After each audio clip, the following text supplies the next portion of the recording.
So can I start the class now? Okay, yes, hi Santosh. Yes, do join fast. We have a very important class today in risk management segment, that is market risk. Okay. So after credit risk, market risk carries very high weightage in terms of your exam preparation. So we'll be focusing on it. We will be covering almost all key issues in market risk, and in next class onwards, we have already covered credit risk. We are going to cover market risk today, and in next class we will cover operational risk. And after these three risks covered, we will go into detailed session of every important calculation part, every important aspects of each risk segment. Okay, so let's begin with market risk. I hope all of you have joined. And is my voice clear today? Is it audible to all of you? Kindly confirm, so that we can begin the class as soon as possible. We will not waste our time because it's important class, and almost 25 slides are there that needs to be covered, and many things, that is value at risk, downside potential, macro period, etc. There are so many things we are going to discuss in the class. It is an exclusive risk management class, but it could help others, and definitely it is going to help risk management students a lot. We'll clear all the basic concepts that are related to market risk, not just the segments of market risk like interest rate risk, forex risk, commodity risk, equity price risk, etc. We will also be discussing various other aspects, that is the calculation part, bond calculation, value at risk, many things we are going to cover in this session. So I would like to draw all your attentions. Yes, PNB Credit Manager exam date, I cannot tell it right now, but yes, November last week they are going to have the exam. So once they decide it, they may conduct the exam within 15 days. Okay, so I guess it will be they will be informing us by 15th of November. Okay, so be patient. If it's getting late, then let's boost our preparation. We are not wasting our time, we're at the right direction, so start preparing from now. Okay, so risk management students, have you joined? Risk management students, have you joined the class? Should we go ahead now? All of you have joined. I find few credit people here, but risk management people, I'm looking for your confirmation so that we could go ahead. Or still many people are yet to join, I don't know. So let's begin the class. Can I begin now? Okay, let's start, so that in between people join. Okay, yes. Okay, Silpa, I think yes, Silpa said yes. Okay, let's begin. So the market risk definition. Let's define market risk first. It's our basic job. Before we talk about something, we need to define it. Normally, they don't go deep into details in interviews. They just ask basic questions initially. So for that, definition is a bit important, and how you define things, the wordings you use may determine your career prospects or your selection chances. Okay, there is a risk in interview. Either you will be selected or you will be rejected. So the risk potential is high in interviews, so your wordings may define your chances to get into the bank. So let's begin with market risk definition. It is simply risk of losses on balance sheet and off balance sheet items, basically in investments, due to the movements in market price. Getting it or not? Is it a clearer or simple short definition for you? There are market variables things change according to market movements. There are few things those are sensitive to market, not the market we face every day for our shopping. That is not that kind of market. This market is related to the capital market, money market, secondary market, etc., commodity market. Okay, not commodity, that commodity you use. It is the commodity that is being used for trading. Okay, so the risk of losses that could be visible in our balance sheet, both in terms of on balance sheet items, off balance sheet items. If you have any doubt anywhere, you can say. I think up to this point of time you are clear about on balance sheet and off balance sheet items. We have already had many classes, so I'm not going deep into few definitions. So wherever it is required to any particular student, you can tell me. I will be happy to tell it in a very simpler form, or our other colleagues, other friends who are there, who have better understanding, can also give their inputs, so that we will be benefited out of it. Okay, because many of you being new to the class may have some problem regarding some terms. Okay, so as I have taken many classes, the wordings I have used accordingly. Okay, so it's simple risk, that is the balance sheet and off balance, that can reflect in both balance sheet and off balance sheet due to the movements in market, like changes in interest rate, changes in share price, crash in the secondary market, like fall in share markets, in commodity prices, changes in commodity prices. Okay, changes in dollar to rupee prices, or various movements in international market. Okay, so it is the risk of adverse deviation of mark to market value of trading portfolio during the period. Any decline in the market value will result into loss. Okay, so in a trading portfolio, the trading portfolio of a bank depends mostly on market value variables. Okay, so if the trading portfolio declines, bank's profitability declines. If value mark to market means the market value of a particular portfolio, if it declines, then bank's profitability declines. Bank nowadays not only depends upon this income, the deposits and advances, they earn a lot from investments, right? They earn a lot about investments.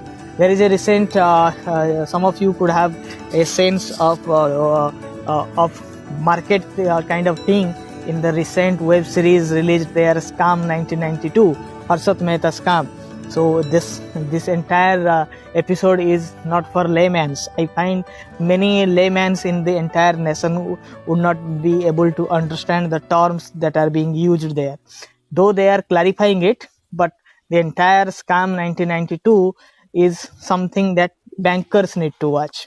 Okay, and I'm not recommending Sony channel here, but yes, that series was really made me interested to watch all the episodes. Okay, so there they have discussed many variables like bank receipts, subsidiary SGL, subsidiary general ledger, etc. Okay, so and money market kind of thing. He was into share markets, then he moved to money market. I think you all be knowing the difference between capital market and money market. Can anyone simply tell me what is the difference between capital market and money market in terms of validity? Money market is for a shorter period of time. Capital market is for a longer period of time. Okay, short term means up to 1 year, right? Money market instruments are for 1 year, and capital market instruments are for more than 1 year. Getting it? So management of market risk should be the major concern of top management of banks. The boards should clearly articulate market risk management policies, procedures, prudential risk limits, review mechanisms, and reporting to auditing system. So apart from credit risk, market risk is nowadays one of the most important features that needs to be managed by top management.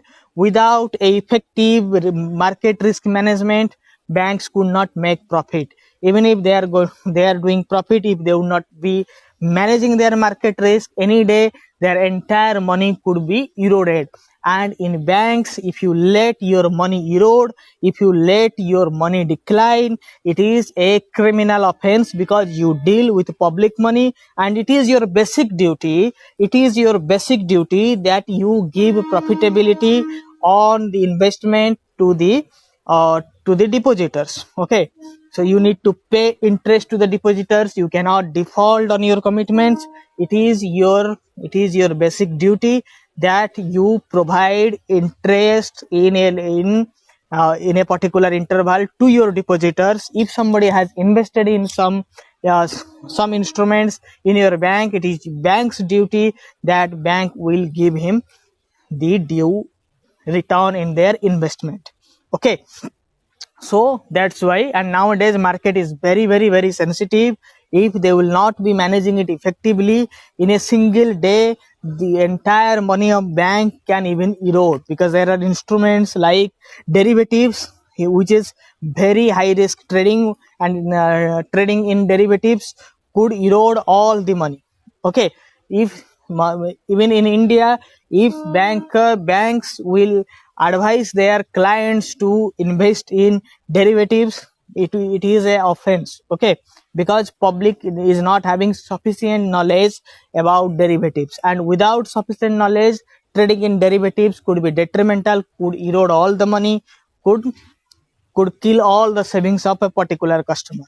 Okay, so banks cannot advise. If banks found to advise their clients that bank have suggested someone, you invest in derivatives, it could give you multiple profit multiple times, then that bank can be fined.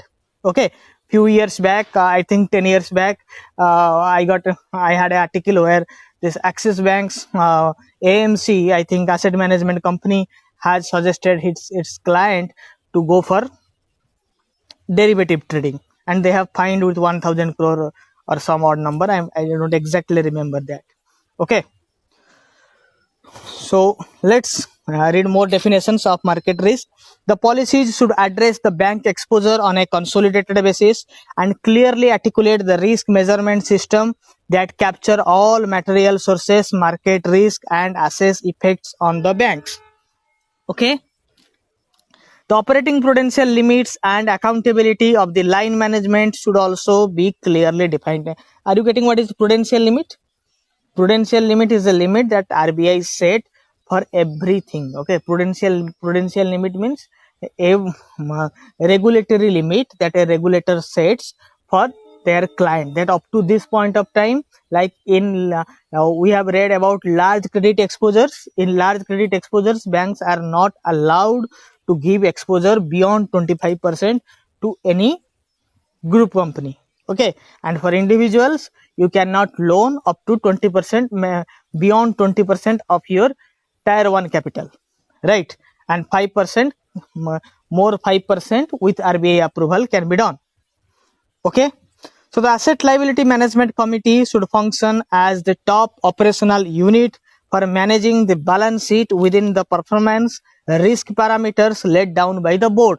That's why I have told you in my earlier risk management quiz that ALCO committee is responsible for market risk management. Getting it? For credit risk management, there could be a separate committee if their bank has plan for setting up two committees, that is credit review committee. Okay, but credit monitoring committee, whatever the banks are free to name them. Okay, but if they don't have one, the ALCO committee can also manage the credit risk, but principally the market risk is managed by ALCO committee. Getting it? The bank should also set up an independent middle office to track the magnitude of market risk on real time basis. Okay, so they could set a middle office where this magnitude of market risk, how much risk we are into, they can decide. Okay, so the middle office should comprise of experts in market risk management, economists, statisticians, general bankers, and may be functionally placed directly under the ALCO. Okay, So in ALCO's middle office, where this magnitude of risk management is being measured, there which portfolio people with what experience can be posted there. This could be a question, MCQ. People with expert in risk management, economists, statisticians, and general bankers, okay, can be placed there. The middle office should also be separated from treasury department and should not be involved in day-to-day management of treasury. Okay, they should be different. Their job role should be different from treasury management. Why so? Because if they will deal both with the treasury and the market risk department, there could be conflict of interest. Okay, treasury deals directly with the money, source of money, okay, source of investment. Okay, so the middle office should appraise the top management, ALCO, treasury about adherence or to prudential or risk parameters, and also aggregate the total market risk exposures assumed by the bank at any point of time. Okay, so now let's see what are the types of market risk. There are 4 types of market risk, and namely interest rate risk, equity price risk, forex risk, that is foreign exchange risk, commodity price risk. Getting it? 4 broad categories of market risk are interest rate, equity price, foreign exchange, and commodity price risk. Getting it? So interest rate risk. Let's